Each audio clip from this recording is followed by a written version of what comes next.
It's one of those feel-good Olympic stories that dreams are made of, or so we thought. When Mark was 5, the Tewksbury family moved from Calgary to Dallas. He beat the Texas heat by hanging out at the local pool. But when the family moved back to Calgary, well, Mark just kept on swimming. The '76 Summer Games inspired him to race competitively, and 12 years later, he won a silver medal in Seoul. And then in 1992, at the Games in Barcelona, Mark exploded. Not literally, he just got really fast. He broke the Olympic record for the 100-meter backstroke, capturing gold and the hearts of this glorious country. And when he retired from competition, Mark started what looked like a promising career with the International Olympic Committee. But inside, he was drowning. Mark was gay. He considered coming out, but was discouraged by the IOC, discouraged by fellow athletes, even his coaches. They said the world wasn't ready, but Mark was. In 1998, he came out, Canada's first openly gay Olympian. And while he did lose a few endorsement deals, he's actually found new meaning in his life. The spirit of the Olympics has been betrayed by the actions of the International Olympic Committee.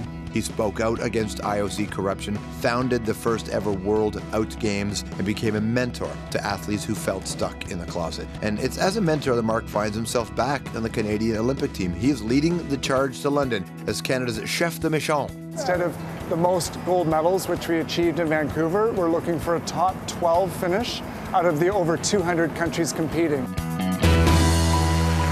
Please welcome Mark Tewksbury. Hey, bud. I guess it athletically enter. I'm great. Man, when I heard you became the mission chef, I thought, oh my God, he's now a cook.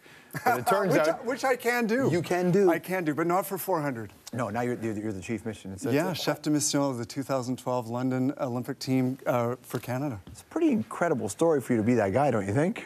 Well, it's a very exciting place to be for me. Is it? I've seen the athletes from a number of different perspectives, and it's great to be the head of their delegation on, you know, the time it counts the most. But it means that you're the same guy that was a big part of that organization that protested Olympic corruption and quit. So the idea of you weren't even a part of the organization to be in this position, that's got to be a bit of a strange journey for you. Yeah, I left, I think, February 1999, all of my posts within the Olympic movement, and much has changed, obviously, in 12 years, on their side and on my side. You know, at my 40s, life isn't quite as black and white as it might have been in my 20s, but it feels right to be back. But your issues with corruption, have those been addressed? Some. I mean, I think that there's been lots of change in leadership. Certainly, I believe 100% in the leadership in Canada with the Olympic Committee. Antonio Samrak was the one that was Juan Antonio Samrak died before I came back. The person that was my mentor within Canada also died. So there's been really a change of leadership in the most significant ways. So that baggage wasn't there. For a lot of people around the world, this is the picture that they saw. See, when you were on the cover of Time magazine. Look at that. Yay. What the? Were you 24 in that picture? My dentist loves that picture, by the way. He's like, yeah, that's me. Yeah, I was 24. What would you say to that guy?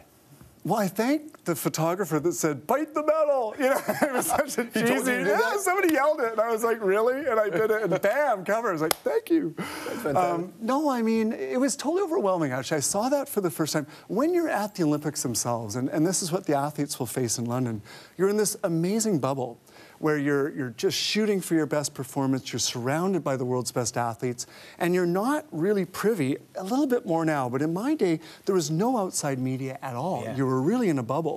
And so I had no idea. I got on the plane in London. Back then it was Canadian Airlines. I was out of Gatwick, and I remember sitting down, and they used to have these blue folders that covered the magazines, and I opened it, and it was me on the cover of Time, and I shrieked. I went, ah! And they're like, wow, not very jockey. But anyway, but it was a real shock. Well, I mean, you weren't out at the time in that picture, were you? No. No. That's really... What are you talking about, George? Mark, don't make me do it now. No, that's actually, and because it's a big part of the conversation these days, and that fantastic It Gets Better campaign and so much conversation about bullying. I mean, you were as far as Canadian athletes go, you were the guy. I was the guy. I'm almost still the guy, which is a little bit sad 12 years later. Yeah. A soccer player just came out a couple of weeks ago in Montreal. The Impact, that's right. From the Impact. He's American. He's not Canadian, but he plays for a Canadian team, which is fantastic. It's interesting that it's still part of the conversation, but I want to have it with you because it's important that people talk about it. Sure. So kids know what they're going to go through. It isn't enough to say it'll get better. It isn't, we have to make it better. But it is astonishing that it's still just you. Why do you think that is? Is it possible that the rest are all straight? No. You know, I wish there was an easy answer. I for 12 years, have talked about this and tried to figure out why. There's so many different elements involved. I think sport by nature is very conservative, right? It's rule-bound, it's slow to change. I think there's certain cultures that are more boys club, male-oriented, and there's a whole, I guess, argument, well, it's my personal life. That was for me a long time. It doesn't impact how I play. But I'll tell you something, George. You know, my last year of swimming, I had to make 7 years improvement in about 10 months. The world record was shattered in my event. And there was a moment when I knew that this demon that I had inside was really holding me back from that external goal. And I told one of my coaches, it was a woman. And it was probably only a woman that I could. I don't think I felt comfortable to tell a male coach at that time. And the relief that I felt and the improvement that I made actually made that 7 years in less than 10 months. So I really think there's a direct impact between being authentic, of course, and being able to get the most out of yourself. But people still are uncomfortable going there. And even women in lesbians in sport, it's a different reason. They're encouraged not to come out, not to perpetuate the stereotype that all female athletes are lesbians. In the male side, it's, well, there are no gay athletes. Right. So there's these two kind of same sides of a double-edged blade that keeps sport really, I think, behind the rest of society. I'm sure there were people inside the Canadian Olympic Committee that did not want you to come out. Did they ever tell you that? For sure they told me not to come out, absolutely. I mean, the person that mentored me basically said it was fine that I was gay, and then I spoke about it. She said, I didn't say it was okay to speak about it. Wait a minute here. And incredibly, so I went, I really went for about 12 years down the gay LGBT, we call it, LGBT sport world. And I went to a swimming competition, the Gay World Championships, if you will. There were 5 guys that I used to swim with on the University of Calgary swimming team out of a team of about 24 people that were also there. And I went, we were all together in those formative years that were so brutal, and we were all closeted to each other. If we'd just spoken out, we would have had a little sense of community.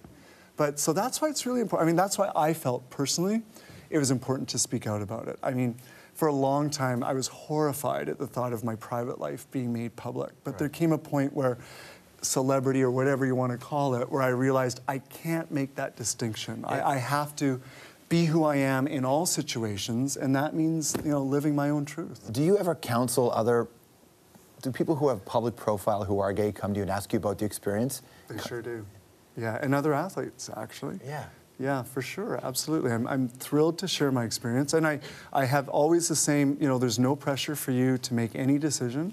I really feel like every person has their own time where they feel like I feel good enough in my own skin. I think you have to be really careful when you take on being a role model, or wherever you want to call that, because if you're not comfortable in your own skin, you're not really a great example for other people.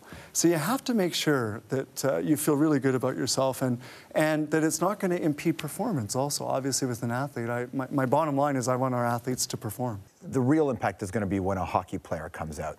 Can you foresee a time, near future, where a gay NHLer will exist? I think so. I've counseled a few that didn't actually carry through. So far, not even a retired hockey player, except for Brian Burke's son, Brendan, who was part of the management of a team, came out. I think with, Brian Burke now speaking to a lot of LGBT audiences and issues and about this issue. His comments about marching with his son at the Pride Parade that brought tears to our eyes. Like, Brian Burke is a leader in this. And the old argument was, I used to think it had to be the player that changed, and I realized it has to be the management.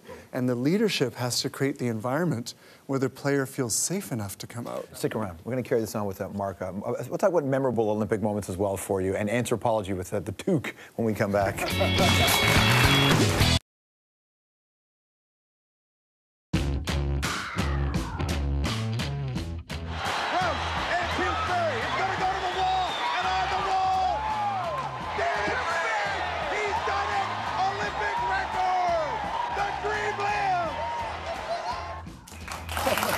With Mark Tewksbury back in Barcelona. Hey, we had the Tewksburys in that shot. Yeah, my mom and dad were there. Oh, they were so cute. My mom's like, my dad's like. I mean, I'm sure the athletes who are going to get into it for 2012 and in future games, if your parents or whoever your guardians are, put so much work into your development, it's not just your personal best that you're going for. Do you feel the pressure for all those who are there with you? It's a good question. I think every athlete's a little bit different. I think most of us, we want it so much for ourselves. Of course, it's the glory for Canada, et cetera. But, you know, I don't think an outside person could put more pressure on the athlete than the athlete wants themselves. What do you think about, listen, I hesitate to use the word cheating, but... But you just did. I did. Because, no, there are people who don't. It's the technology I see where you're going. Swimming, right? Right. The suits and all that. I don't like the suits because when I say cheating, I mean it's an asterisk. World record times in a sport with tenths and hundreds. What do you think about the suits? I mean, they're revealing, but what do you think about them? It's funny, you know, I never followed records and stuff and things even that I held. And with that suit, my Canadian record that was 18 years old, that was like no one had been within a second of it, was broken. And then I was pissed. No, I'm kidding. I'm kidding. The last suit went too far. I mean, I think you have to allow some technology in, and it has to be fair access. I think the last bathing suit with polyurethanes, you're floating, and not just that, it had elastic in it, so that when you propelled down, the suit pulled your leg back up. Right. So that's why Phelps got beaten, because guys that didn't have the same fitness level didn't have to exert the same amount of energy at the beginning of the race to stay with them and could beat him at the end. So that was too far, and that's when the suit was banned. But yes, you'll never get those back. You brought up Phelps. You know, watching the Olympics, and I was so excited to watch Phelps because it felt like there was a guy that was born to do just that, and everything was perfect. And he was born to do it. Do you know that? I did a little series for the National Film Board called Miracle Body. Yeah. And he literally has the perfect anatomy to be a swimmer. Long feet, long torso, everything a little bit hyperflexible. So he really does have a physical advantage. But to be able to perform under pressure, that's the craziest part. And win 8 medals in a row, that's superhuman. I don't care how much you're built for a sport, that requires all of that. What was your most memorable Olympic moment? Winning a silver with Victor Davis, and there's a certain generation that remembers the iconic Victor Davis that was just a pure brute, raw talent and rough around the edges, more famous for kicking a chair in front of the Queen than for his medals. That to see him unite 4 of us that kind of hated each other for a medal that we shouldn't have won, but with him at the lead, we were able to do it, that was very magical. You're looking younger these days. What are you doing? It's that George Strombo vegan diet that I started a year and a half before you. You've gone vegan too? Yeah, well, I call it flexitarian, which is kind of cheesy, but because I have like 10 to 20% animal protein, but I really changed how cheeseburgers? Like, what do you do? Well, it depends. I don't usually cook any meat at home, but when I travel all the time, so it's almost impossible. I'd weigh like nothing if I traveled. But you look great, George. Oh, well, you know, I'm saying that at the end of the interview, just note, right? Mark Tewksbury, Canada's chef de mission for the upcoming London Olympics. We'll be right back. Great to see you. Thank you.